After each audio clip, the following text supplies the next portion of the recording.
Ladies and gentlemen, please charge your glasses, whatever that may mean, while you have the opportunity. Drinks and canapé will cease at 7:30 and resume, however, after the program is over. So if you're good, you behave, you can do that. So let me introduce my wife, Gillian, and she will speak from this point. Will I? Thank you very much, darling. Okay, thank you. Most of you know who I am. This isn't because I'm famous, but so I'm Gillian. I'm Gillian Bickley, one of the publishers of Proverse Hong Kong, and with Werner, founder of the two Proverse Prizes. There are people here who haven't been before, so I just mention briefly something about Proverse. So the books Proverse publishes come to us as standalone publishing proposals or as competition entries. They include books with Hong Kong subject matter and books with international subject matter, books by Hong Kong writers and books by international writers. Mainly, we publish books written in English, but some are translated into English. We do also publish some Chinese books. We have to rely very much on our honorary Chinese books editor for that, because I can't read Chinese. Our writers have a variety of mother tongues. I think this is delightful. And those languages include Afrikaans, Cantonese, Czech, Danish, English, French, German, Igbo, Maori, Putonghua, Romanian, Swedish, Turkish, and Urdu. Some of our writers are initially inspired by their love for reading, others by a love of writing. All have powerful desires to understand and express themselves, to communicate and engage with others through words. This year, we're publishing for the first time an anthology of poems, this is the anthology, containing work by 20 writers from around the world, including Hong Kong, selected from among all entries for the inaugural Proverse Poetry Prize for single poems. Both the Proverse Prize for book-length work and the Proverse Poetry Prize, single poems, are international prizes. The prizes are administered from Hong Kong by Proverse Hong Kong and are open to anyone in the world, new, emerging, and established writers who are at least 18 on the date they sign the entry documents. Entries are anonymous and the playing field is entirely level. In case any of you present here would like to enter for one or both of the prizes, or have friends who would be interested, or would like to enter again this year, here's basic information about this year's competitions. The Proverse Prize for book-length work is already open for entry, and the closing date is the 14th of June. The opening date for the Poetry Prize for single poems is the 7th of May. This is our wedding anniversary, and this helps me to remember when the competition begins. And the closing date is the 30th of June. Now, one of the main events of this evening is to announce the final results for the Proverse Prize 2016. I do mean 2016. It's unpublished writing, so that's why the process takes a little while. This year we're also doing it a bit later than usual. So normally we might announce it in November, but this time it's now, and Werner is going to make the announcement. Okay, darling? Okay, doke. We have to speak into that. Those awarded the Proverse Prize receive careful preparation for publication, international publication, and distribution, as well as a cash prize, which is awarded at the time a winning book is published. As decided each year on the basis of the quality of the submissions, there may also be a number of supplementary prizes.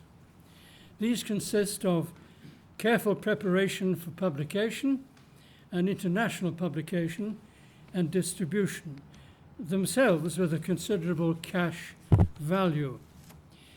As in previous years, entries were received from around the world, and the standard was very high.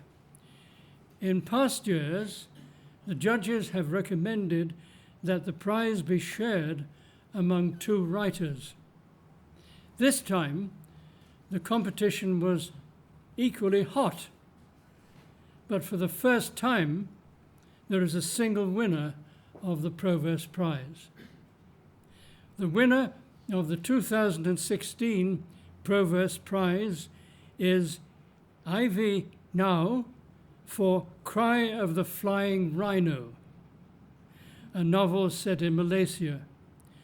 Warm congratulations to Ms. Ngeow.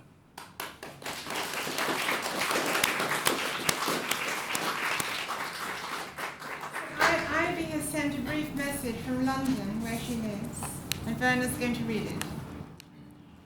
Hi, everyone. Hi everyone. I'm thrilled to have won this prestigious award, the 2016 Proverse Prize. It has really motivated and inspired me to write more. An international prize like this is important to promote excellence in literature and the love for books. I would like to thank everyone at Proverse, the judges, Professor Vaughan Bickley, and especially Dr. Gillian Bickley. They have worked so hard on this competition from the start. Lastly, I am grateful for the support of my husband, my parents, my friends and family, without whom I would not have written a word. Thank you to all. Well, thank you to Verna for reading Ivy's message, and congratulations to Ivy again in London. One supplementary prize has also been awarded. The winner of a supplementary prize in the 2016 Proverse Prize competition is Hayley Ann Solomon for her poetry collection Celestial Promise.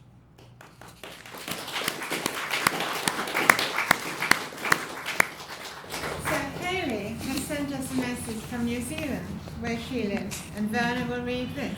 Good evening, everyone. Good evening, ladies and gentlemen. Thank you so much to the judges in Andorra who selected the manuscript for publication. I'm absolutely delighted, and especially that it was in the genre of poetry, my first love. Thank you to the editors in Hong Kong who've been absolutely incredible, meticulous, scrupulous, and very insightful in the editing of the work. I can't say thank you enough.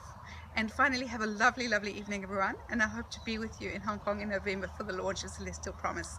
Thank you very much. Thank you, Verna, for reading Hayley's message.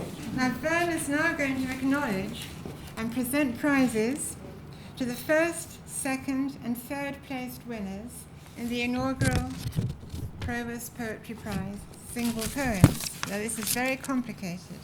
I need to focus on this. So, let me bend it. So, cameras at the ready. Vaughan. So Vaughan Rapatahana, first prize winner of the Proverse Poetry Prize, the inaugural prize 2016. So Vaughan, would you like to come out and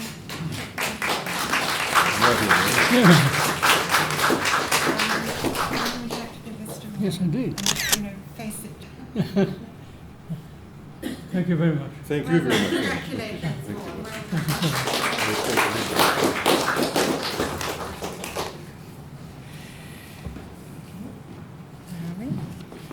Now, Maria Elena Blanco, the second prize winner, is unfortunately not here. She lives in Austria and 2 other countries. But she has wished us all the best for the evening, and she hopes to be here next year. We're very lucky that we have 3 third prize winners present tonight, and I'm going to call them up one by one. So, Joy Al-Sofi. Congratulations. Well done, Joy.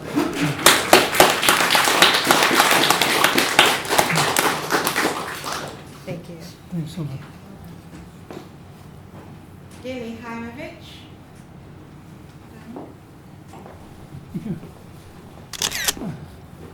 Thank you very much. Thank you. And Luisa, Ternau.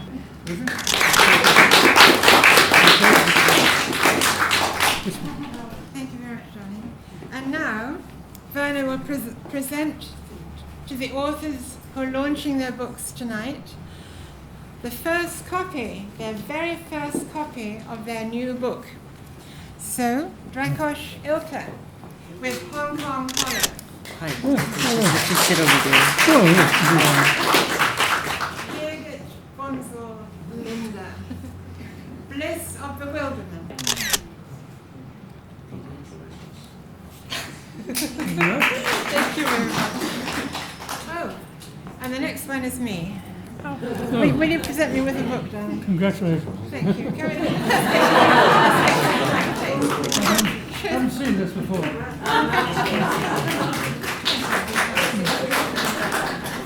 So now, so again, congratulations to everybody. We're very, very lucky to have made contact with so many talented authors and poets. We're delighted that so many of you are here tonight. Thank you very, very much indeed. We hope to have continuing friendship, to see lots more poems and books that you've written, and publish all of them. And see you again when we do that. So now, we're going to hear readings of poems selected from the entries for the Proverse Poetry Prize 2016. So first of all, winner of a place in the Proverse Poetry Prize anthology, Akin Jeje.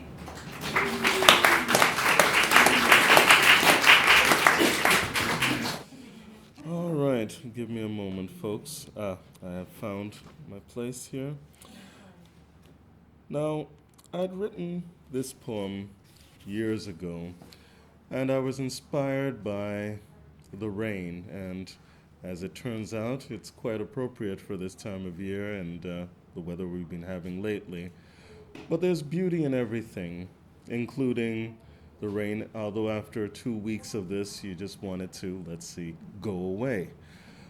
But, as I said, I saw a certain beauty in the hues of the storm. Mongkok, Tuesday night, a crash from the smog, a splintering of china plates, and it has only just begun to roar.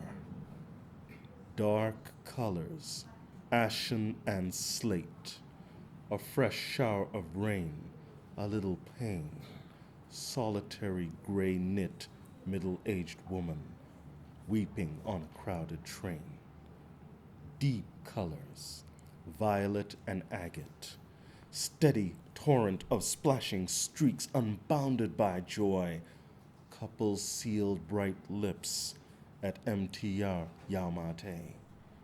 Jaded eyes dart from throngs, knowing but coy, to add to hues of the storm. Setting colors, sapphire and loam. Aftermath of the evening's relentless downpour, leaves bellies sated, eyes bedazzled by neon slashes and chops and hordes and shops, deaf from the cacophony of bass to razor soprano tones on a million mobile phones. Concrete still tinkles and sparkles with the last refrain from the night's fallen rain. But it's time before the indigo cloak, the pearl delta smoke appears. Time to go home. But not just yet, y'all. Thank you.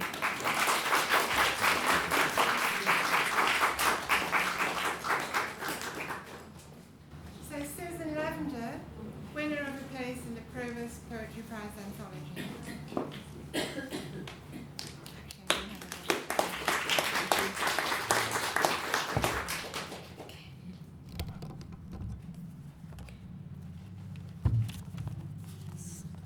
Right, this poem that I've written contrasts the hardy generation of my parents who lived through the Second World War with my own generation, the hippie generation, which is much less resilient than them. My generation came of age with the Woodstock concert in 1969, and some of our more prominent members, started dying at that time around the age of 27, and you probably know who they are. And they formed what we called the Club 27 or 27 Club.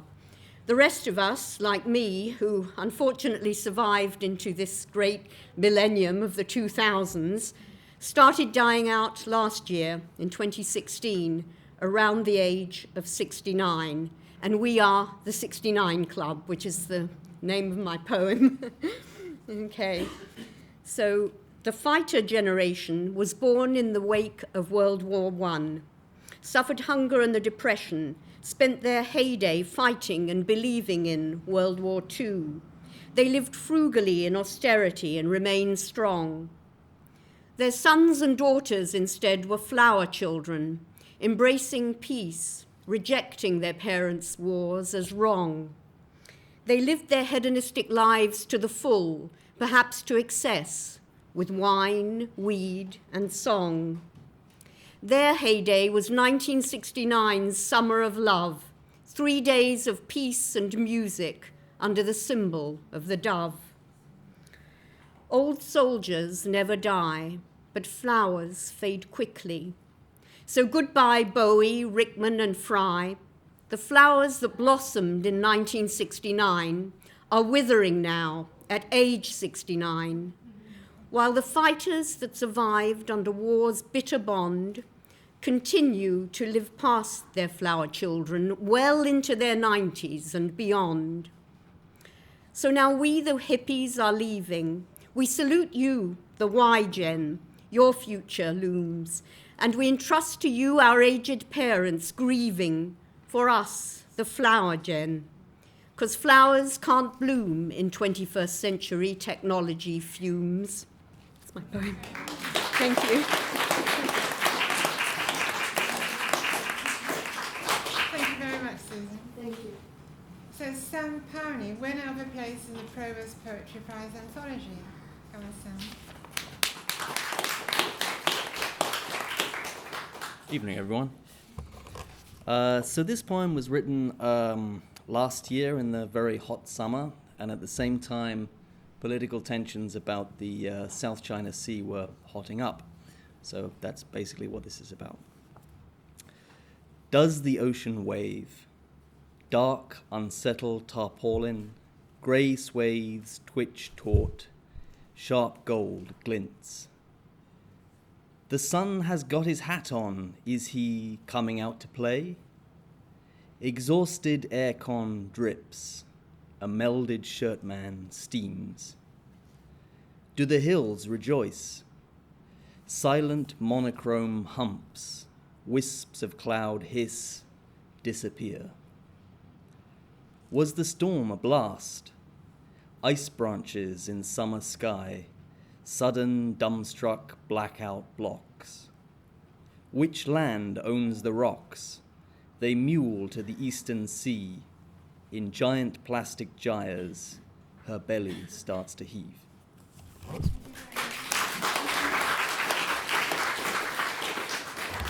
Thank you very much, Sam. So now Mathura from Estonia, thank you very much for coming such a very long way. And thank you also to the Cultural Endowment of Estonia for helping to sponsor Mathura to come.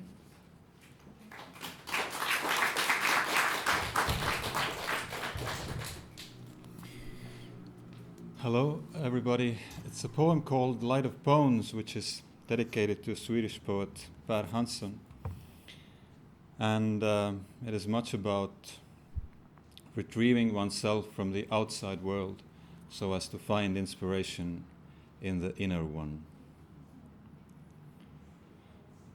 You know that summer will come and spread its deceptive warmth all over the shadows. You know that rye will come up in the fields and suffer drought after drought for your lack of desire. In order to be alive, You need to walk out on the open field above the heavens valley and scythe your self-awareness with a single strike.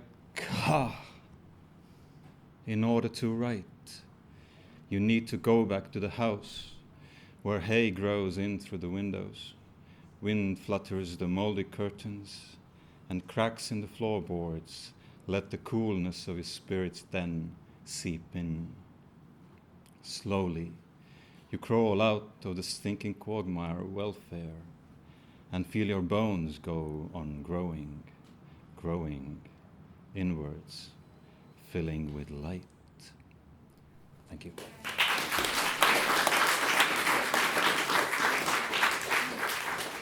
Thank you very much, Mathura. Mathura will be reading again at the Hong Kong Writers' Circle on the 2nd of May. The information about that is on the Proverse website. Simon, I'm sure everybody will be welcome to come. Yes, very welcome to come. Thank you very much. So Luisa Ternau, 3rd prize winner of the Proverse Poetry Prize 2016. Good evening. Okay, good evening. I will just read the poem. Yeah. Okay. Spring in my heart. Okay, yes. Thank you. Spring in my heart, spring everywhere, imposed on myself like artificial snow on the Alps when the tourist season is on. The time for blooming will also come, with flowers growing on the slopes, uncontemplated by the skiing crowds.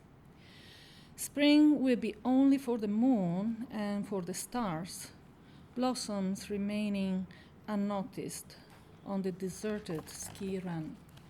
Thank you.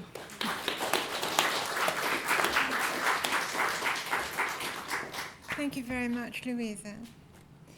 And now, asking Gili Haimovich to come up for a 3rd time, 3rd prize winner of the Proverse Poetry Prize, we'd like to acknowledge the Israeli Consulate General in Hong Kong for helping sponsor Gili to come. Thank you.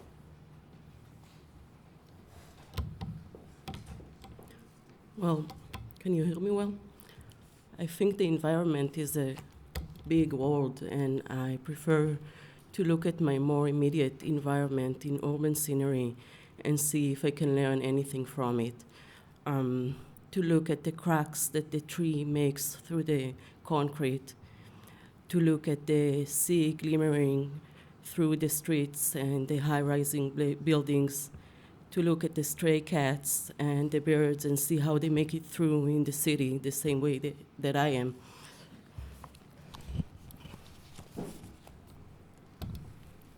Pedestrians cheer. We, the pedestrians, are of a different caste. In urban scenery, among the humans, ours is the closest to animal nature. Much heavier than birds and much rarer, we migrate from one side of the pavement to the other. We're the only species that gathers in random flocks, even just to cross the road, supporting one another, standing by a traffic light. Come humid heat wave or polar plunge, we become single, singular, and less, just like the birds in need of breaking free from cages, but out and about, even if what is out there that we're so keen about is as ambiguous. We turn each bus seat, every subway car, into a temporary nest, a home, even though public. You'll recognize us, the only ones comfortable biting a sandwich on the move. Watch our legs, salute the changing seasons reflected on our skin, our faces. When we come to your homes, oasis, respect us the same way you'd respect a truth-telling mirror. You, air-conditioned people, soon the planet will be solely yours. We'll be extinct, no better than any other breed. We, the pedestrians, with all modesty, the servants of modern lives, for what is a main street, mainstream, without its sides, its sidewalks, and its sidewalkers. So, on this note, I would like to say, well, at least you can hear me eventually. I'm happy to be a winner of some sort, but I'm happy to be a third place and still be an alternative. So thank you.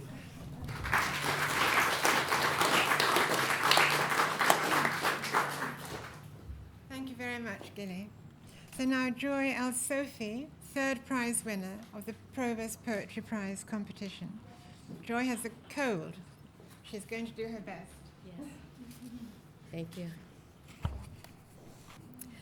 White water. Mother bear's alone with cubs at riverside. The drop at the falls is half what it was. Foaming white water where salmon and bears collect is now neck deep and empty. Much effort to brace against the wake of the crazed, unstoppable current. Perhaps the rest have tired, eaten enough, taken a chance to hone up on hibernation skills. Bears will waken and return. These spawning salmon will not. Soon the summer run will end. Rivers flow without end. Does the river hibernate in the sea? Does it rest in the deeps till it's time to rise again? Will the seas rise? Will the bears wake in winter dark? Will the Pacific circle of salmon come round again? Will we know when we have seen the last one? Will the ice melt? Will we wake up alone? Will we wake up?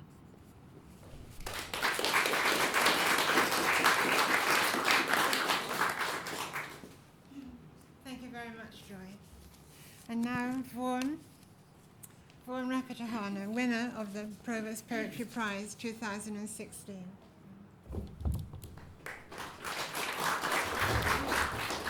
Okay, kia ora. First, before I read the poem, I must say I'm very honoured, proud and very humbled to be appointed the winner of the inaugural Proverse Poetry Prize. And I must say now, I wish the prize all the best in future years. I'm sure it will flourish even further and greater and have even more international entries over the years. So thank you to Verna and Gillian. 2 points about the poem before I read it. We live, when we're in Hong Kong, in Ternau State, way out in Tin Soi Wai, Northwest Territories. If you're lucky on a good day and the glutinous pall is not obfuscating your eyes, you can see Shenzhen across the water. And we live high up in the building, and we can see some interesting people down below. And this poem is based on one eccentric individual in particular, with a slight amalgam of other eccentric individuals who flourish around that vicinity. And the last point about here is one word in the poem I'll explain to you. It's siempre, Spanish for always. It's also been transliterated into Tagalog, albeit it's spelt with a Y, and it means in Tagalog, of course. And that's a key word to the poem. So I will read Tinyan Don. I swear I saw him again yesterday. It was deep down from my 30th floor windows, cresting high in Tinyan Estate.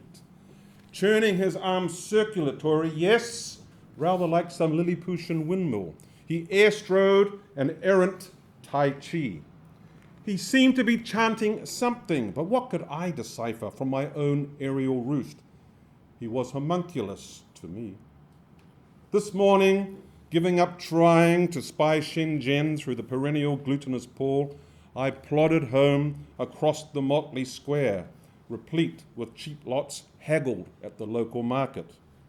There he was once more, spindly beneath a widescreen hat, this time motionless, staring silent across the nulla like some smitten mannequin. Josan! I smiled, twice it was. Lei hoi hoi sam? He maybe blinked, offered nothing in return, except a flourish of the plastic fan he always stowed inside a time-warp tunic, 3 times the size of him, fixated in some quixotic quest only he could fathom. Yet, his riposte captured me 2 meters further on, about to key the entrance code. Sempre, it was, gifted through his skinny whiskers, nothing more. Sempre only. Sempre indeed. Kia ora, thank you.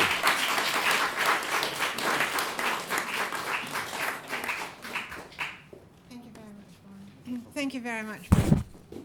So now we come to the single author books that are being launched this evening. First, there's a message from Laura Solomon in New Zealand. And Werner, you know the pattern now. Werner is going to read Laura's message.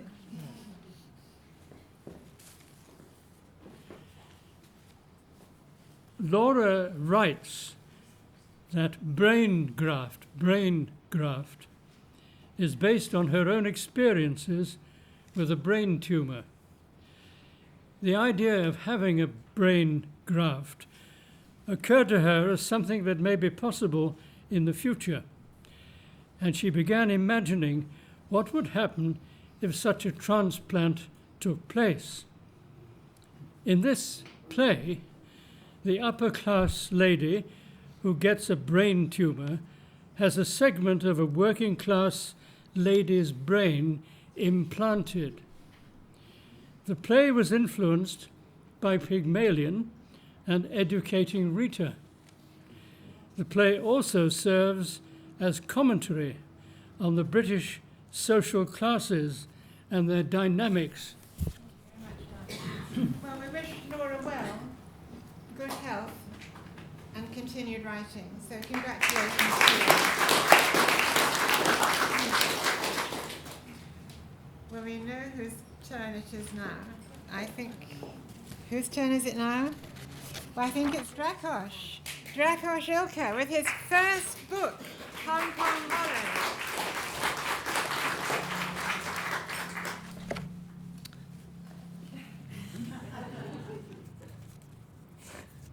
We made it, boys. All right, so this has nothing to do with the book, but I'm just going to read it anyway. So, is it real? That's how I sort of titled my talk. And it goes like this. Recently, I've been starting to use what I like to call the writer card. Say I'm having a coffee or a drink with another sitting across me. When the conversation slows down and when the hand is itching to get to the pocket or the purse to reach for the phone and the end of it all, I mention in passing something about writing a book. I'm saved. The person goes, "Are you a writer?" And then I say something like, "Yes, I wrote a book a while ago." "And is it published?" "Well, no, you have to see it's very difficult to publish, and you know, being a writer is more of a state of mind, so yeah." Of course, after today, the script will be a bit different. You can order it online, you can find it here and there, and please tell your friends to buy it. And do you know there's a discount on bulk purchase? And do you have a pen so I can sign it? Back to the coffee scene. The immediate question that follows is, what is the book about? And here we come to, well, the interesting part. H.K. Hollow doesn't really have a concrete plot or solid character motivation, so to say. It's more of a comic book where we need to fill the spaces between the panels. But that's not what I would normally say. Normally I'd be going with, it's about a guy and two girls. It's about a guy living in Amsterdam with a girl, and then the guy goes to Hong Kong where he meets another girl. He breaks up with the girl in Amsterdam, and then I mentioned there are ghosts that live in characters' rooms. So it's about you, right? The other person would say, you've lived in Amsterdam, and now you're here in Hong Kong, so it's basically an autobiography. Is it real? Well, yes and no. It's funny how all these big questions all have a yes or no, a yes and no kind of answer. Of course, now it would have been a good time to get into a conversation on how literature imitates art, how fiction is at the same time just a bunch of words on the page, the dangers of confounding fiction for real life and vice versa, how difficult it is to turn one's life into literature because on one hand you want to say everything, and then on the other you have to get rid of the things because it's not literature and so on. Instead, I just come back to my yes and no once more. Yes, at a certain point in time I might have lived in Amsterdam and in Hong Kong. There were some girls as far as I can remember, but that was a while ago. I might have been a bit sad. I might have went a bit crazy partying here on exchange. I might have written Hong Kong Hollow for therapeutic purposes. Why does it matter if it's real? Because I want to know, the other would say. Did everything you wrote in this book happen in real life? Some of it happened for sure. Some of it didn't, I would say, trying to sound deep. But which part is real and which part is fiction, I cannot really tell anymore. So thank you for listening to my rant. And thank you for, Gillian and so on and so forth. Thank you very much. Yeah. Right. Should I read a bit or just? If you want. Huh? If you want. I mean, just to sort of substantiate my claims. Here I go. I'm just going to read a passage from like somewhere in the first third of the book. It's going to be very brief. So, I went to a party last night. A forest party with a theme, animism. Strange if you think Hong Kong has the exact opposite of an animus, a soul. It's hard to believe there are forests in a place like Hong Kong. But once you take a 30-minute bus ride, you find yourself in a place with no electricity, no signs, just the jungle and concrete paths, much like the yellow brick road. So we walked the path for 20 minutes, held by our smartphones, wondering if we got off at the right stop. The silence around us took the form of a sharp buzzing in our ears, nightbirds, and the rustling wind. The music was getting louder and louder, and we came to a clearing where lights hung across the trees and a huge projector showing random fractals, and Gandhi was somewhere on the screen too. Around us, the people were dressed up like animals. Lions, zebras, cats, bears, druids, nymphs, and other creatures danced to the beats of some Hong Kong DJ. We took the bottles of whiskey stored in our coats and the pills and started downing it all. The party and the glow sticks got intense. I don't know exactly when, but the music melted with the images on the screen, and the glow stick turned into souls, sprites of life thrown from one end of the clearing to another. An hour or so in, I saw the lion kissing the zebra on the neck, but my mind was already jumping to the circle of life. The druid took some nymphs away and dragged them into the trees nearby. The beer chugged vodka like there was no tomorrow. And the projections made us believe we have but a small part to play in this world, that we are small and insignificant and should connect with the greater forces that dictate our fate, as if we are their test subjects. God, did I write this? A friend of mine reached for his backpack and pulled out a long scarf with some Middle Eastern patterns and threw it over the people. The way the scarf moved below us looked like we were underwater, and the light bullets of green, red, and blue pierced it from time to time. A girl who looked like a cat started dancing next to me. She asked me if I wanted to taste something darker than the spoon of sin and tried to kiss me. I kissed her right back. In that moment of abandonment, there was hardly anything else around for me other than the pressure of her softly parting lips. The way she did it, it felt she was kissing my brain rather than my lips, and I heard us talking at a level that went beyond two people exchanging saliva. I looked around, and there were other people kissing under the scarf, huddling together as if trying to avoid the rays of light. And then, they go home afterwards. But yeah, this is it. Thank you so much. Thank you very much, Dragoş. Do they really have parties like that in Hong Kong? Have any of you been to one? Well, you have to read the book to find out what you've been missing. Well done, Dragoş. Thank you. Now we change mood considerably. we published Birgit's first poetry collection some years ago. She was winner of the Proverse Prize then, and we're very delighted and honored that she offered us her second collection to publish, and here it is, Bliss of Bewilderment. I'd also like to mention her daughter, who has made the very beautiful cover, and the daughter is there, Maya. Thank you very much.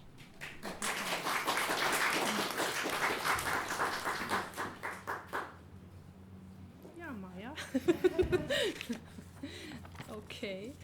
I have taken this actually from the book, my author's introduction, in which I painstakingly tried to explain my poetry and I couldn't, which you will find here now again. So, and I just added some quotes from my poems.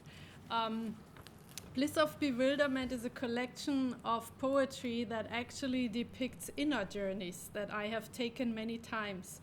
The poems span several years, and it's through this retrospective that I have now that I see actually a recurrent path in my life, and that path is from bewilderment to bliss. Bewilderment is neither chaos nor storm, and neither unhappiness nor fear. Bewilderment is a solitary look into questions, mysteries, loss, and facing the unexpected and the unknown. Sometimes it's just coming to an end and not knowing the next step, and very often it's the realization that things are not in our control anymore, or simply need to remain unresolved. It could be a sweet confusion, and it is almost always a surprise. It might hurt too, but it is a pain that shows that we are alive, not numb. It takes courage to allow bewilderment to speak, because when we do, we don't always know what to expect next. And here's an excerpt from the poem called Bewilderment. You say, pray for bewilderment, and I am lost in humanity. Heaven is crossed, the earth undercover. I walk my soul, and soon I stumble. I unleash my mind, and quickly I err. My eyes seek a solemn path, and my hands reach for clarity. Silence brews into a storm, raises nature alone to paradise. The moon waits for my gravity. I collect rocks in my pocket, just to stay grounded. But already my heart is whirling in bewilderment. This commotion of the heart is actually the foundation of bliss. Bliss is neither loud nor public. Bliss is what fills the heart when there is a sudden solution, a final thought, a new perception, divine providence, and especially the realization of love and forgiveness. It's a quiet yet dazzling light that calls us back into life, energy, trust, faith, and humanity. Another quote, now around horses' hooves fallen flowers swirl. In fields out of season, rooted memories sprout. But before the valley of lengthened shadows becomes an industry of thorny thoughts, sudden lightning summons us back into recurrent bliss. Sometimes the path from bewilderment to bliss lies in the recognition of changing seasons and growing faith. Other times it's in the joy one can find in the little things, the sudden stirrings that can light up the soul. Bliss is the joy that builds a home in the heart and helps us live along some distant day into the answer. That's a quote by Rilke.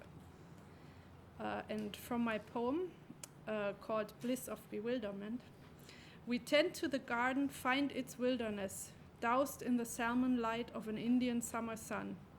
Like final autumn leaves, human beings fall into each other's lives, and hopes rise and fall like gulls, waves, dunes and tunes.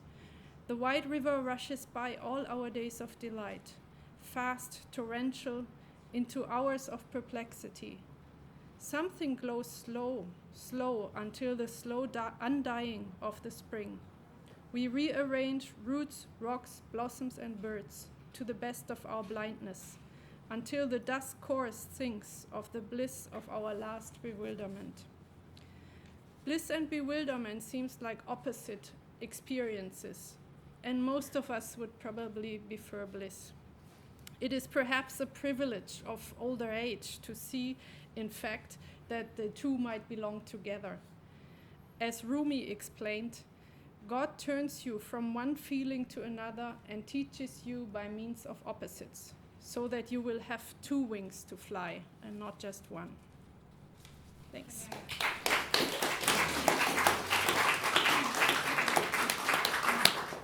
Thank you very much, Birgit. Thank you very much, Birgit. Bliss of bewilderment. Changed the tone again. So my poem, my book, Over the Years, is my 6th poetry collection, and it's got selected poems from the first 5 books. The first one is more or less out of print. I've already mentioned the subtitle, Nicely Ambiguous, chosen by Vaughan Bickley, not just the poems. So Vaughan does academic publications, and he's got 2 books of autobiography. He's also a very successful poetry editor.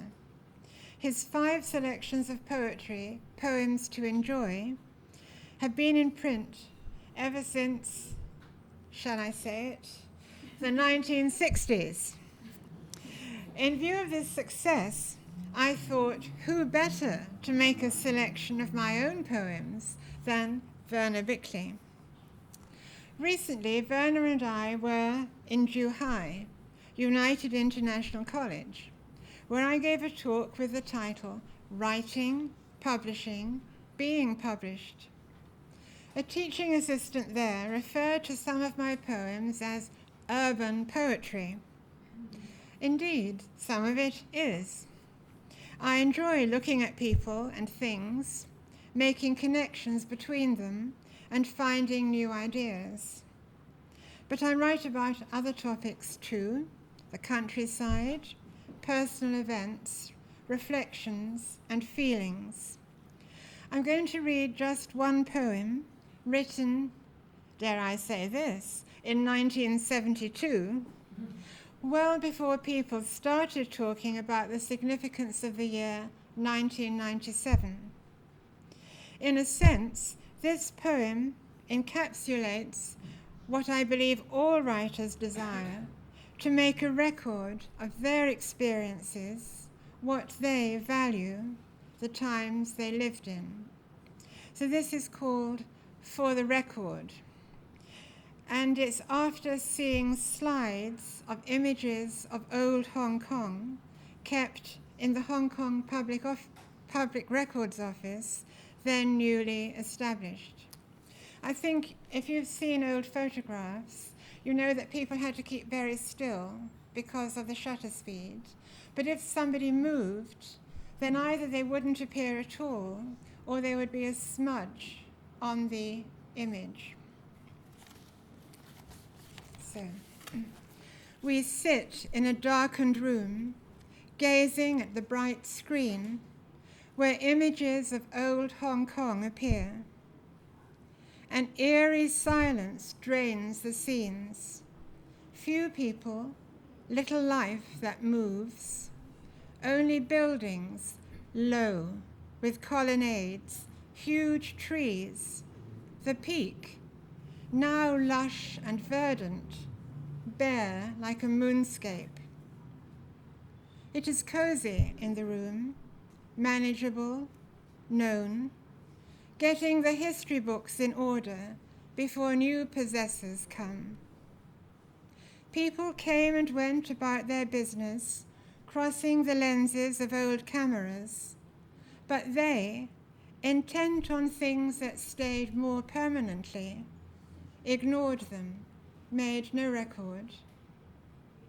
Will the Chinese cameras, moving in terms of centuries, not hours, notice us at all?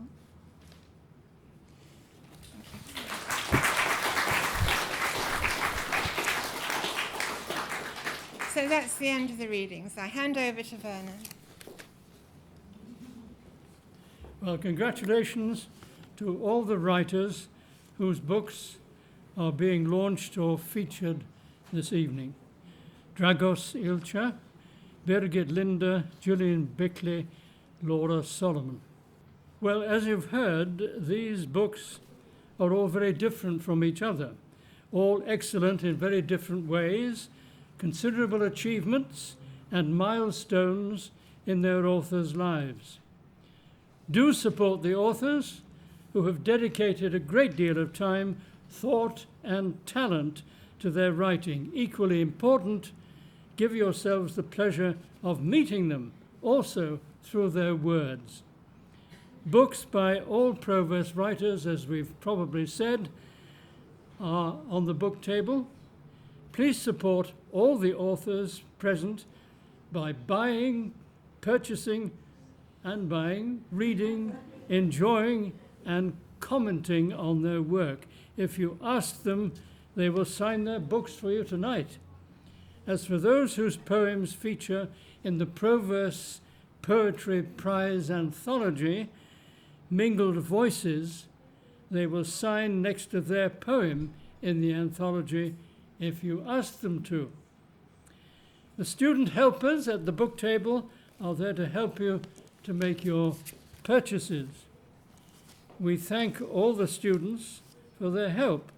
They are Miss Ula Chan of Hong Kong Baptist University. Thank you very much. and Mr. William Ng of City University, invited to help by Ula, Mr. Tony Chan and Cindy Leung of Hong Kong College of Technology,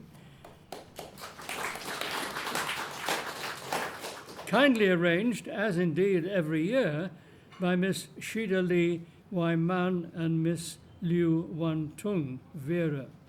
You're strongly encouraged to get copies now of what will surely become collector's items, and to get the author's signatures on your copies. Please continue to enjoy the evening. The cash bar and any canapé not yet consumed are available until the close of play at 9 p.m. The books are there to be bought and signed. Thank you very much.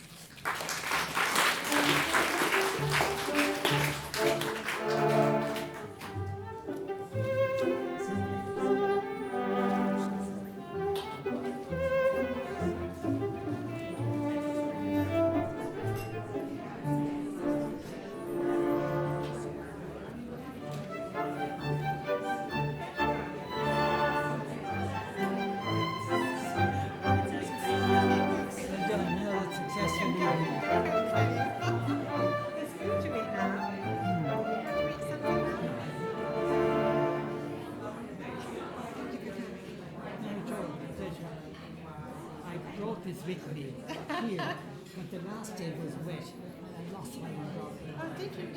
Were you the person who left the umbrella behind? So there was an umbrella left behind. Let's see, there we go. Oh, we'll see, we'll find out. Maybe it's still around. Thank you very much for coming. Thank you so much.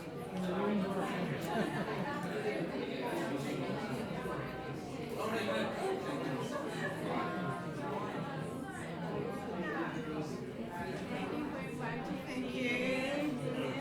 You didn't ask the question. No, I didn't want to embarrass myself. Thank you for coming. Really well. Better now. Yeah. Nice to meet you again. Yes, indeed.